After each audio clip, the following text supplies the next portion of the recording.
Hey everyone, I just finished reading this book, The Lost Girls of Autism. Absolutely brilliant. Um, I'll read you the back first and then I'll give you a quick lowdown on the book, right? The history of autism is male. It is time for women and girls to enter the spotlight. For decades, our understanding of autism has been based on stereotypes of socially awkward men and boys. But this isn't because autism doesn't affect women, it's because the system built to identify it has completely failed them. This blind spot has left generations of women and girls misunderstood and misdiagnosed. In The Lost Girls of Autism, leading neuroscientist Gina Rippon challenges this biased view of autism and explores the female autistic experience. She reveals how girls on the spectrum learn to hide in plain sight by camouflaging to fit in. Drawing on decades of research and powerful first-person accounts, Rippon shows how the female autistic brain is different, and urges us to give these lost girls their rightful place on the spectrum. A Vital Call to Action, Timely and Engaging, that's by Dr. Felicity Sedgwick, neurodiversity researcher and co-author of Autism Unmasking. And then from Science magazine, Rippon masterfully weaves the life stories of autistic girls and women with historical critique and neuroscientific insight. If you know anybody who's autistic or you suspect of being autistic, this book will be even more fascinating. I read it and thought some of the traits applied to me. I thought, oh my god, that's me. Am I autistic? I don't know, I'm not diagnosed, doesn't matter. But it's absolutely fascinating. I mean, what do we know about autism? Most studies suggest there's a ratio of 4:1 boys to girls who are diagnosed as autistic. But the important word there is autistic. It doesn't mean lots of girls aren't autistic, it's just that the diagnostic tools used are mainly based on boys, and a lot of that has to do with Asperger's syndrome, and a guy called Kanner. But whereas those guys mainly looked at boys, there's a lot more behind it. Hans Asperger, for example, was a collaborator with the Nazis. He was a Nazi. So basically, all these people who were, mentally not right, mentally disabled, like the Jews, like the Romanians, like anybody else who isn't Aryan, you just kill them off, right? But some of them were German. So what you do about that? Well, the boys could be re-educated, but as for the girls who had Asperger's, and there were some of them, he just sent them off to be killed, basically. It's quite harrowing because there are diaries of girls who were in Asperger's care, letters writing to their parents saying, I think they're going to do something to me, I'm afraid. They knew they were going to be killed off. But anyway, Asperger's was actually put into DSM, which is the Journal of Mental Disorders, Psychiatric Journal, and then taken out in 2013. A lot of people who had Asperger's says, well, if I don't have Asperger's anymore, what do I have? So there's something important there about having a condition can actually be part of your identity, something you're proud of. This plays on the girls as well. So if we go back before Asperger's, which was in the 1940s, and before Kanner, who was another guy who did have an original cohort of, I think, 8 boys and 3 girls in his research on autism. They were considered, the fathers of autism. They weren't. There was actually a mother of autism about 20 years previously, a lady called Sokareva, who was from Ukraine, who was a child psychiatrist. She died in 1981, I think. But she was the first to identify and categorize what she called autistic psychopathy. And she made no distinction between boys and girls, except for girls experienced it slightly differently. But that research was buried, maybe because she was Soviet, and so, in the West, it's like, the Soviets, whatever. Maybe because she was a woman, and, the fathers of autism.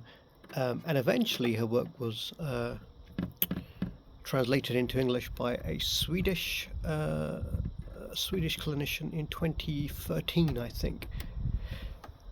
Also, because girls have a greater need, or certainly autistic girls have a greater need to fit in socially than do boys, and when girls don't fit in socially, they're more admonished, oh, girls don't do that, whereas boys are allowed to get away with stuff, oh, that's not how good girls behave.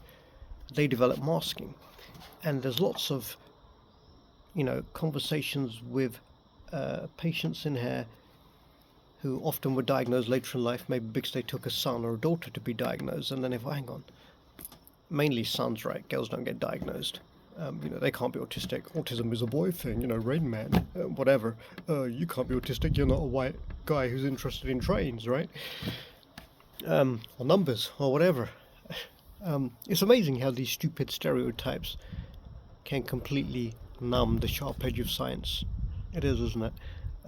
Science is meant to reveal the truth, but it doesn't get away from politics and stereotypes and bullshit. Seems like nothing does. But, and Asperger's, girls, just kill them off. They won't be any good to the Aryan race, right? So Sukareva had noticed, and Rippon notices in all of her research, that if you talk to autistic females, they will tell you about their experience. Who'd ever have thought you can learn about people by speaking to them? Oh gosh, what a surprise. What a bunch of fucking retards, right? I shouldn't be using that word, but honestly, come on. Anyway, I usually just use that word to refer to people who like mainstream media and the Reform Party, but this is more serious. So, things about autistic girls, they develop camouflaging because they're desperate to fit in, and so they do things like observe normal social routines. It's described as like a deaf person not understanding sounds. They observe them, they try and learn. So there's lots of testimony in here from autistic girls who may be diagnosed later in life, like I said, who as children would desperately study the normal people and try to be like them. How close do they stand to each other? How do they tilt their head when they're talking? How do they do their hair? How do they laugh? And still they'd get found out and ostracized in some cases. And the enormous stress that caused, having to play that act. One lady described it as being an undercover agent and having to learn everything about the other, the normals, to be like them, desperately wanting to fit in. And then adolescence kicks in, and the brain changes, and with all the change, autistic people hate change and all the stress that causes. That's why girls tend not to get diagnosed, if at all, until after adolescence, because their camouflaging breaks down. They can't take the stress. Psychiatric disorders are 33% in autistic females, and I think it's less than 5% in non-autistic females. Self-harming, suicide, depression. Anorexia is a huge one. In fact, anorexia, in some research, has been considered as a type of female autism. And all these girls who are diagnosed as anorexic, and later it's found out that all the interventions that clinicians tried were useless because they didn't acknowledge that they're autistic. There's another, avoidance restrictive ARFID or something, feeding or food intake disorder, which is like anorexia but linked specifically autism to autism. This is a more recent thing. There are brain differences as well. You learn, for example, in this book that grey matter is the number of cells you've got. There are generally about 83 billion neurons in the human brain. The white matter is the connections between them. The pathways between them. The more pathways there are, obviously, the more connections there are. They get pruned in adolescence. The brain shrinks a bit in adolescence, but not so for autistic girls or autistic people, which creates problems because there's too much processing for simple things. There's no heuristics. Autistic people also, autistic females, their brains don't have a what the hell function. Something went wrong, what the hell. They only have what if functions, like what if this happens, what if that happens, what if this happens, what if that happens. So they're constantly on alert. And this is probably a bit of a scrambled review, but it's a really fascinating book. It really made me feel for any girl who might be autistic. And some parts of the interesting thing is there's no